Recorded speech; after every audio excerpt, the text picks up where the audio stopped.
السلام علیکم دوستو، کہانی خوشبو گلاب کا 5واں حصہ پیش خدمت ہے۔ وہ پھر واپس آ گیا۔ سب اس کے آنے پہ بہت خوش تھے۔ وہ جتنی مرضی سخت تھا لیکن سب لوگ اس کے دل سے عزت کرتے تھے۔ سب سے زیادہ خوشی کیپٹن احسن کو ہوئی۔ وہ واحد بندہ تھا جو سب سے زیادہ اس سے ڈانٹ کھاتا تھا، لیکن پھر بھی اس کے آنے پہ سب سے زیادہ خوش تھا۔ سر، میں نے آپ کو بہت مس کیا، وہ اس کے ساتھ چلتے ہوئے بولا۔ طلحہ کے چہرے پہ مسکراہٹ پھیل گئی۔ اور سر، آپ کو پتہ ہے آپ کا پارٹنر ابھی میرا پارٹنر ہے، ہماری دوستی ہو گئی ہے، اب وہ مجھے کچھ نہیں کہتا اور آپ کے جانے کے بعد مجھ سے بہت اٹیچ ہو گیا، اور سچ بتاؤں تو مجھے بھی اس سے پیار ہو گیا۔ وہ مزید بولا۔ ارے واہ، یہ تو اچھی بات ہے۔ ویسے میرا پارٹنر ہے کہاں؟ طلحہ کو اچانک طوطے کا خیال آیا۔ جب وہ گیا تھا تو طوطا یہیں تھا، کیونکہ وہ اسے ساتھ لے کر نہیں جا سکتا تھا۔ اب واپس آتے ہی اسے وہ شدت سے یاد آیا۔ کتنے دن بیت گئے تھے اس کو دیکھے ہوئے۔ طوطے کے خیال سے ہی طوطے والی کا خیال بھی آیا۔ ایک گہری مسکراہٹ نے اس کے چہرے کا احاطہ کیا۔ اپنی بدلتی کیفیت پہ وہ حیران تھا۔ اس کی حقیقت جانتے ہوئے بھی وہ اس کے لیے جذبات رکھتا تھا۔ پتہ نہیں کیوں کیپٹن ہارون کے ساتھ کہاں گیا ہوا ہے۔ ٹھیک ہے، میں اپنے آفس جا رہا ہوں، ایک اچھی سی اسٹرانگ سی چائے بھجوا دو، بہت تھکن ہو رہی ہے۔ اس نے دائنی کن پٹی کو ہاتھ سے دباتے ہوئے کہا۔ جی سر، ابھی بھجواتا ہوں۔ وہ آؤٹ شوگر اوکے، طلحہ نے اسے یاد کروایا۔ وہ چائے چینی کے بغیر پیتا تھا۔ مجھے یاد ہے سر، کیپٹن احسن نے مسکراتے ہوئے کہا۔ طلحہ بھی مسکرا دیا۔ سر، آپ کے بازو کا زخم کیسا ہے اب؟ کیپٹن احسن نے یاد آنے پہ پوچھا۔ پہلے سے بہت بہتر ہے، وہ کہتا ہوا آفس میں چلا گیا۔ کچھ ہی دیر بعد چائے آ گئی۔ وہ چائے کے سیپ لینے لگا۔ آج بہت سردی تھی، پچھلے 2 دن سے دھوپ نے اپنا چہرہ نہیں دکھایا تھا۔ گرم گرم چائے سکون بخشنے لگی۔ اس کی تھکن چائے کی گرمی سے کھلنے لگی۔ کچھ دیر بعد وہ کافی فریش محسوس کر رہا تھا۔ کمرے میں گیس کا ہیٹر چل رہا تھا جو کیپٹن احسن نے اسپیشل اس کے آرام کے لیے منگوایا تھا۔ چائے پینے کے بعد وہ پچھلے دنوں کا ریکارڈ دیکھنے لگا۔ 2 گھنٹے اسی میں گزر گئے۔ اب باہر اندھیرا چھانے لگا۔ وہ فائل بند کر کے اٹھا، وہیں مغرب کی نماز ادا کی۔ کھانے کی طلب نہیں تھی، اس لیے وہ نماز کے بعد پھر کام میں مگن ہو گیا۔ سردی کی شدت کئی گنا بڑھ گئی، باہر دھند بھی برس رہی تھی۔ اس نے ہاتھ رگڑے اور فائل بند کر دی۔ بازو میں درد کی ٹیس اٹھ رہی تھی۔ تبھی کیپٹن ہارون آفس آیا۔ طوطا بھی اس کے ساتھ تھا۔ طلحہ کو دیکھتے ہی وہ اڑ کے اس کے کندھے پہ بیٹھ گیا اور اپنی چونچ اس کے گال کے ساتھ مس کرنے لگا۔ یہ اس کی طرف سے خوشی کا اظہار تھا۔ سر، کیسے ہیں آپ؟ کیپٹن ہارون نے طوطے کی یہ حرکت مسکراتے ہوئے دیکھی، پھر طلحہ سے پوچھا۔ میں ٹھیک ہوں۔ وہ طوطے کو دیکھ کے از حد خوش تھا۔ سر، اس نے آپ کو بہت مس کیا، دیکھیں ذرا کیسا اظہار کر رہا ہے اپنی فیلنگز کا۔ کیپٹن ہارون نے شرارت سے کہا تو طوطا ٹینٹے کرنے لگا۔ وہ اب ان کی ساری باتیں سمجھنے لگا تھا۔ دونوں ایک دم سے ہنسنے لگے۔ کیپٹن ہارون باہر نکل گئے۔ کیسے ہو پارٹنر؟ وہ ریلیکس ہو کے بیٹھ گیا۔ طوطے کو ہاتھوں سے لے کے سامنے ٹیبل پہ کھڑا کیا۔ وہ اس کی کف کو اپنی چونچ میں زور سے دبائے ہوئے تھا۔ طلحہ کو اس پہ ڈھیروں پیار آیا۔ تبھی اسے کھانے کا بلاوا آ گیا۔ اسے بھوک نہیں تھی مگر پھر بھی تھوڑا سا کھا لیا۔ کھانے کے بعد میڈیسن لے کے وہ سونے کا انتظار کرنے لگا۔ 11 بجے کے قریب سب سو گئے تو وہ طوطے کو ساتھ لے کر اوپر آ گیا۔ آج تو خوشی بیان سے باہر تھی۔ 3 منٹ کے بعد وہ دونوں آمنے سامنے تھے۔ گلناز کو اپنی بصارت پہ یقین نہیں آ رہا تھا۔ وہ پیاسی نگاہوں سے ایک نقش کو دیکھ رہی تھی۔ محبت تو محبت ہوتی ہے، پھر وہ کسی سے بھی ہو، کیا فرق پڑتا ہے؟ تم بہت بے وفا نکلے میجر۔ اتنی جلدی ساتھ چھوڑنے کی امید نہیں تھی۔ اس کی گلابے ہونٹوں سے شکوہ ابھرا۔ طلحہ کو اس سے پھر سے محبت ہونے لگی۔ پھر سے اس پر ترس آیا۔ اگر ساتھ چھوڑنا ہوتا تو واپس نہیں آتا۔ وہ اس کے قریب ہوا اور حیرت انگیز طور پہ وہ پیچھے نہیں ہٹی۔ میں تمہارے ساتھ رہنا چاہتا ہوں، پلیز مجھے بتاؤ کہ یہ کیسے ممکن ہے؟ وہ اس کی نیلی آنکھوں میں دیکھتا ہوا بولا۔ آج وہ بہت بدلی لگ رہی تھی۔ طلحہ کو شک سا ہونے لگا، وہ انسان تو نہیں؟ بھلا وہ کیسے یقین کر سکتا تھا کہ وہ اس کے سامنے کھڑی اس سے باتیں کر رہی تھی؟ وہ اس سے اتنے قریب سے دیکھ رہا تھا۔ پلیز ایسی خواہش مت کرنا کیونکہ یہ پوری ہونے میں تمہاری جان چلی جائے گی۔ وہ بے ساختہ ٹونک گئی۔ اگر بدلے میں مجھے تمہارا ساتھ ملا تو میں 1000 بار مرنے کو تیار ہوں۔ وہ اس کا دیوانہ تھا۔ نہیں میجر، ایسا سوچنا بھی مت، کیونکہ ہم کبھی ایک نہیں ہو سکتے۔ میں کبھی یہاں سے رہا نہیں ہو سکتی۔ وہ اسے ہاتھ لگانا چاہتی تھی مگر ارادہ ترک کر دیا۔ وہ پہلے ہی اتنا پاگل ہو رہا تھا، اگر وہ کچھ ایسا کرتی تو اس کا کیا بھروسہ کہ وہ کیا گزرتا۔ آج زخم دکھاؤ مجھے۔ اس کے کچھ بولنے سے پہلے وہ بول پڑی، اب بھر چکا ہے۔ طلحہ نے کچھ سوچنے کا ارادہ ترک کر دیا۔ میں پھر بھی دیکھنا چاہوں گی، وہ ضدی انداز میں بولی۔ طلحہ کے لیے انکار کرنا ناممکن تھا۔ محبت میں انکار کی گنجائش ہی نہیں۔ میں تو انسان صرف محبوب کی بات مانتا ہے۔ اس نے اپنے کف کا بٹن کھولا اور شرٹ کا بازو اوپر کیا۔ زخم ابھی ٹھیک سے بھرا نہیں تھا، ٹانگوں کے نشان صاف نظر آ رہے تھے۔ گلناز کے لیے خود پہ قابو پانا مشکل ہو گیا۔ اس نے ہاتھ بڑھا کر اس کے زخم کو چھوا۔ طلحہ کے لیے سب کچھ شوق سے کم نہیں تھا۔ وہ ششدر تھا، اس کو دیکھنے لگا۔ وہ بڑے پیار سے اس کے بازو پہ ہاتھ پھیر رہی تھی۔ طلحہ کی ساری تکلیف اس کے پہلے لمس سے ہی دور ہو گئی۔ محبت کا پہلا لمس جادو جیسا تھا۔ خمار اس کے سر پہ چڑھ کے بولنے لگا، میں اس دن تمہیں دیکھنا چاہتی تھی مگر میں بہت مجبور ہوں، چاہ کر بھی یہاں سے نہیں نکل سکی۔ اس دن مجھے بہت تکلیف ہوئی تھی، شاید اتنے سالوں میں ہونے والی تکلیف سے بھی زیادہ، بلکہ شاید مرنے سے بھی زیادہ۔ وہ گہری نظروں سے اس کو دیکھتے ہوئے بولی، تم کیوں اتنا مجبور ہو؟ پلیز مجھے بتاؤ، تمہیں یہاں کس نے قید کیا ہے اور کیوں؟ کیا ہے؟ اگر تم زندہ نہیں ہو تو پھر یہاں کیسے ہو؟ مجھے تمہاری باتیں سمجھ میں نہیں آتی۔ پلیز مجھے اپنے بارے میں سب کچھ بتا دو۔ طلحہ نے کچھ اس انداز سے کہا کہ گلناز کو انکار کرنا مشکل ہو گیا۔ اگر تم واقعی میری کہانی جاننا چاہتے ہو تو پھر مجھے آج تم سے کچھ نہیں چھپاؤں گی۔ آج حقیقت سے پردہ اٹھے گا۔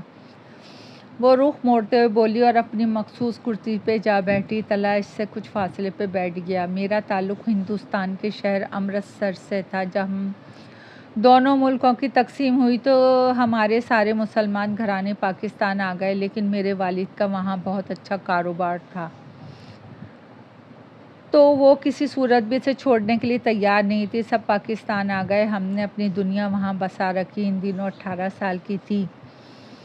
یہ 3 سال بعد کی بات ہے جب میرا پہلی دفعہ پاکستان آنے کا اتفاق ہوا۔ میرے بڑے تایا کے بیٹے کی شادی تھی جس کے لیے انہوں نے ہمیں آنے کا کہا اور زور دیا کہ ہم ضرور آئیں۔ ان دنوں لوگ زیادہ ٹرین سے آتے جاتے تھے۔ میری والد نے بھی ٹرین کی ٹکٹیں کرائی اور ہم 2 دن میں پاکستان آ گئے۔ مجھے پاکستان کے پہاڑ دیکھنے کا بہت شوق تھا اور یہ میری خوش قسمتی کہ میرے تایا لوگ قبرات گوہستان کے پہاڑوں میں بنے ایک چھوٹے سے گاؤں میں رہتے تھے۔ ہمارا 15 دن کا قیام تھا اور ابھی شادی میں پورا 1 ہفتہ باقی تھا، تو میں نے اپنی کزن کے ساتھ پہاڑوں کو دیکھنے کا پلان بنایا۔ مجھے بچپن ہی سے قدرت کے نظارے بہت اٹریکٹ کرتے ہیں اور پتھروں، پہاڑوں، بہتے چشموں اور آبشاروں سے تو مجھے عشق تھا۔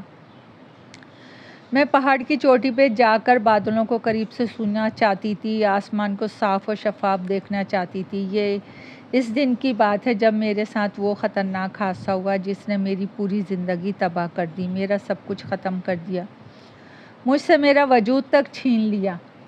اس دن موسم بہت خوشگوار تھا۔ میں اور میری کزنس گھر سے نکل آئے۔ میں چونکہ خاصی طور پہ پہاڑوں کو قریب سے دیکھنے آئی تھی تو میری ضد پہ ہم سب اس پہاڑی کے اوپر آ گئے۔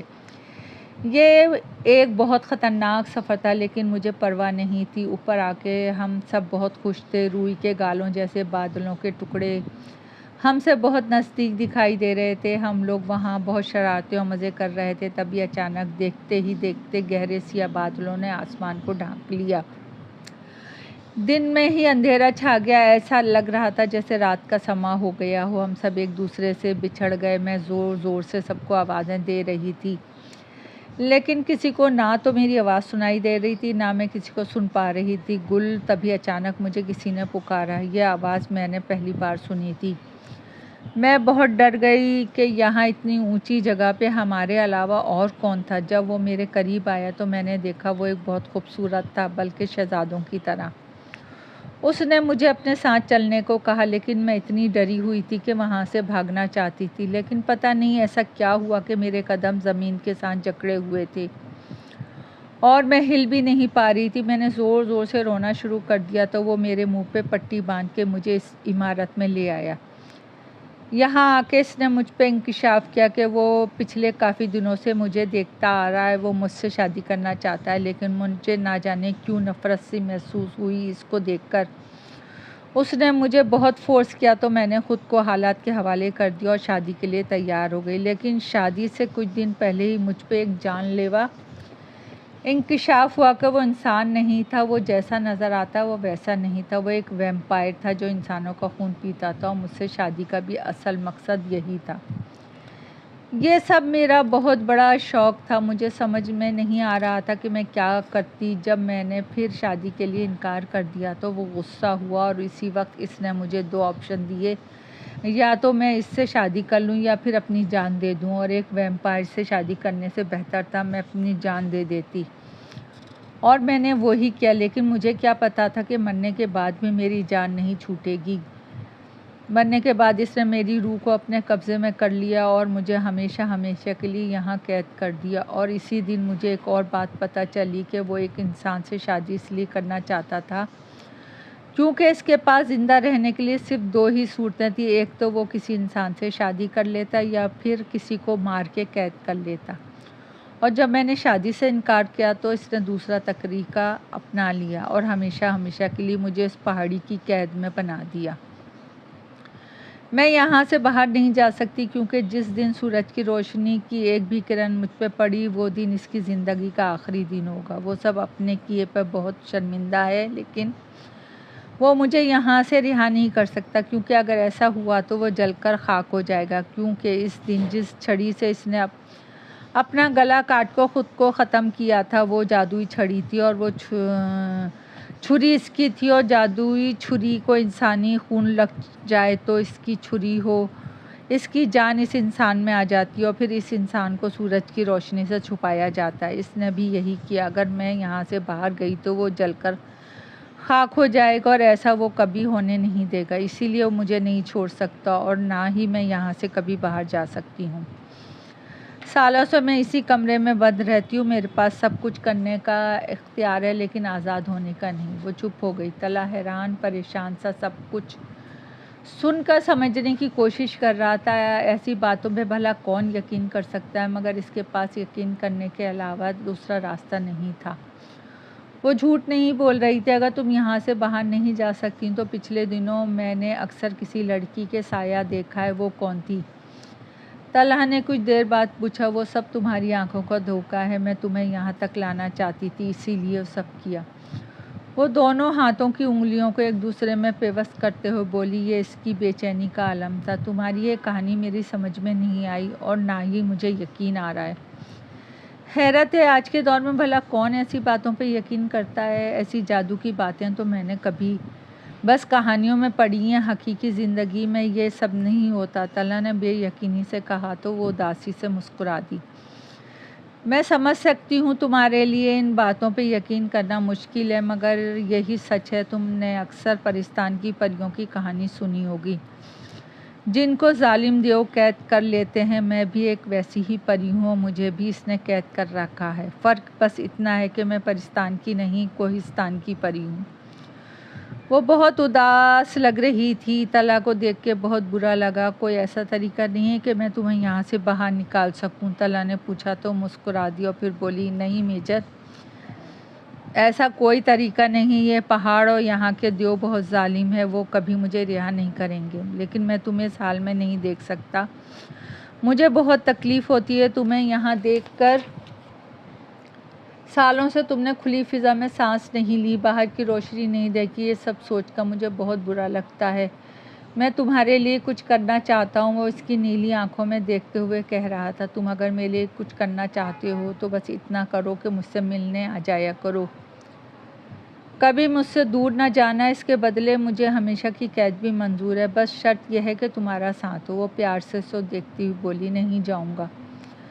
وہ دیوانہ ایک عجیب سا وعدہ کر رہا تھا، وہ دونوں بہت خوش تھے، وہ لمحہ ان کے لیے بہت خوبصورت تھا۔ آج حد سے زیادہ سردی تھی، وہ پہاڑی علاقہ تھا اس لیے وہاں برف کا گرنا لازمی تھا۔ جب سے وہ لوگ وہاں آئے تھے کبھی برف نہیں پڑی تھی، مگر آج صبح ہی سے برف باری شروع تھی، سب بہت انجوائے کر رہے تھے۔ طلحہ کو برف باری بہت پسند تھی، مگر آج پہلی بارش سے کچھ بھی اچھا نہیں لگ رہا تھا۔ وہ اپنے آفس کی کھڑکی کے پاس بیٹھا باہر کے منظر دیکھتے ہوئے گلناز کے ساتھ ہونے والے ظلم کے بارے میں سوچ رہا تھا۔ اس کے ہاتھ میں کافی کا ایک کپ تھا جس میں سے بھاپ نکل رہی تھی۔ تبھی ایک سپاہی اندر آیا۔ سر، آپ سے ملنے کوئی بابا جی آئے ہیں، اس نے آ کر طلحہ کو اطلاع دی۔ بابا جی کے نام پر بس ایک ہی شبیہ ذہن کے پردے پہ لہرائی اور پھر وہ کپ وہیں رکھ کے باہر بھاگا، قدموں میں اتنی تیزی کہ دل چاہ رہا تھا کہ اڑ کے پہنچ جائے۔ سپاہی نے حیرت سے اپنے سر کو دیکھا اور اس کے پیچھے ہی باہر چلا آیا۔ بابا جی آپ کو دیکھ کے وہ بے قابو سا ان کی طرف بڑھا، ان کے دونوں ہاتھ تھام کے نم آنکھوں سے باری باری بوسہ دیا۔ وہ مسکرائے، اس کے سر پہ ہاتھ پھیرا اور دل میں ڈھیروں دعائیں دیں۔ وہ ان کے بہت خاص دوست کا بیٹا تھا اور ان کی اپنی اولاد نہیں تھی، اس لیے وہ اسے اپنا سگا بیٹا ہی مانتے تھے۔ طلحہ کے پاپا کی وفات کے بعد وہ اس کے سگے باپ کی طرح ہی تھے اور طلحہ بھی دل سے ان کی عزت کرتا تھا۔ وہ اس کے والد، استاد اور مرشد سب کچھ تھے۔ جلدی سے چائے لے کر آؤ، اس نے ان کو بازو کے گھیرے میں لیتے ہوئے سپاہی کو آرڈر دیا۔ بابا جی کے ساتھ دو اور بھی تھے۔ اس نے سپاہی کو ان کا خیال رکھنے کی تلقین کی اور بابا جی کو لے کر اپنے آفس میں آ گیا۔ وہاں ان کو کرسی پہ بٹھایا۔ وہ اتنی سردی میں اتنی اوپر آئے تھے، طلحہ کو بہت برا لگ رہا تھا۔ اس نے ہیٹر آن کیا اور ساری کھڑکی دروازے بند کر دیے۔ وہ مسکرا کے اس کی کارروائی دیکھتے رہے۔ کچھ ہی دیر میں کمرہ گرم ہو گیا، اتنے میں چائے آ گئی۔ ان کو چائے پیش کرنے کے بعد وہ ان کے قدموں میں بیٹھ گیا۔ انہوں نے پیار سے اس کے سر پہ ہاتھ رکھا۔ معاف کرنا، میں دیر سے آیا، تم سے 2-3 دن کا وعدہ کیا تھا، لیکن آج 29 دن بعد آ رہا ہوں، ایک تبلیغی دورے پہ جانا پڑ گیا تھا، بس اسی لیے آنے میں دیر ہو گئی۔ وہ معذرت کر رہے تھے۔ کیسی باتیں کر رہے ہیں آپ، معافی مانگ کے مجھے شرمندہ تو نہ کریں۔ آپ کو کیا ضرورت تھی اتنی اوپر آنے کی، کتنے وقت دقت ہوئی ہوگی یہاں تک آنے میں۔ طلحہ نے اس کے ہاتھ کو اپنے ہاتھوں میں لیتے ہوئے کہا، ارے وقت دقت کیسی بیٹا، اللہ نے بہت طاقت دی اور کیسے نہ آتا، میرا بیٹا اتنی مشکل میں تھا اور میں کیسے نہ آتا۔ انہوں نے چائے کا کپ میز پہ رکھ دیا۔ ان کی باتوں پہ طلحہ نظریں چرا لیں، وہ دیکھ چکے تھے کیا بات ہے۔ اس کو گھبراہٹ کا شکار دیکھ کر پوچھا تو جواب میں طلحہ نے سارا قصہ ان کو سنا دیا۔ وہ ان سے جھوٹ نہیں بول رہا تھا طلحہ، وہ شدت صدمے کے زیر اثر تھے۔ یقین نہیں آ رہا کہ وہ ایسی کوئی بے وقوفی بھی کر سکتا ہے۔ سوری بابا جی، لیکن میرا خود پہ کوئی کنٹرول نہیں ہے، مجھے اس سے محبت ہو گئی اور میں چاہ کر بھی اب اس سے دور نہیں رہ سکتا۔ وہ شرمندگی کا اظہار کر رہا تھا۔ بابا جی سکتے کے عالم میں اس کو دیکھ رہے تھے تو میرے منع کرنے کے باوجود بھی اندر گئے۔ پہلی بار اپنے حکم کو نہ ماننے کا ان کو شدید صدمہ پہنچا۔ طلحہ کا سر جھک گیا۔ میں اس وقت سب بھول گیا تھا۔ وہ ان کی نظریں ملانے کی ہمت نہیں کر رہا تھا۔ یہ تم نے اچھا نہیں کیا طلحہ، تم سے مجھے یہ امید نہیں تھی۔ وہ مایوسی سے بولے تو وہ تڑپ اٹھا، مجھے معاف کر دیں، مجھ سے غلطی ہو گئی۔ تمہاری غلطی کی کوئی معافی نہیں ہے طلحہ، تم نے گناہ کیا اور اب میں اتنے گناہ گار بندے کے ساتھ ایک منٹ بھی نہیں بیٹھ سکتا۔ وہ غصے سے کرسی سے اٹھے اور دروازے کی طرف بڑھے۔ طلحہ نے فوراً ان کو روکا، آپ مجھے ایسے چھوڑ کے نہیں جا سکتے۔ ان کی آنکھوں میں آنسو دیکھ کے ان کو رکنا پڑا۔ اب جو کہیں گے میں وہ کروں گا، بس آپ مجھ سے ناراض نہ ہوں۔ ان کا ہاتھ تھام کے دوبارہ کرسی تک لائے۔ وہ ناراضگی سے بیٹھ گئے مگر بولے کچھ نہیں۔ میں آپ کے لیے اور چائے منگواتا ہوں، وہ کہہ کے کمرے سے نکل گیا۔ پیچھے وہ پرسوچ انداز میں بیٹھے رہے، چہرے پہ پریشانی کے سائے لہرا رہے تھے۔ اسی دن رات کو ایک عجیب واقعہ ہوا۔ طوطا کہیں غائب ہو گیا۔ طلحہ ازحد بے چین، اس کی سمجھ میں نہیں آ رہا تھا وہ کہاں جا سکتا ہے۔ اگر طوطا نہ ہوتا تو وہ گلناز سے ملنے نہیں جا سکتا تھا۔ بابا جی کے لیے کمرہ تیار کروایا گیا، وہاں بیٹھ کر کوئی عمل کرنے لگے۔ طلحہ چپ چاپ ایک طرف بیٹھا ان کو دیکھتا رہا، وہ ان کو منع نہیں کر سکتا تھا۔ رات کا پہر شروع ہونے کی دیر تھی کہ پوری عمارت میں سے چیخنے چلانے کی آوازیں آنے لگیں۔ باہر آسمان کو بادلوں نے ڈھانک لیا، بجلی چمکنے لگی۔ سارے سپاہی ڈر کے مارے اندر آ گئے۔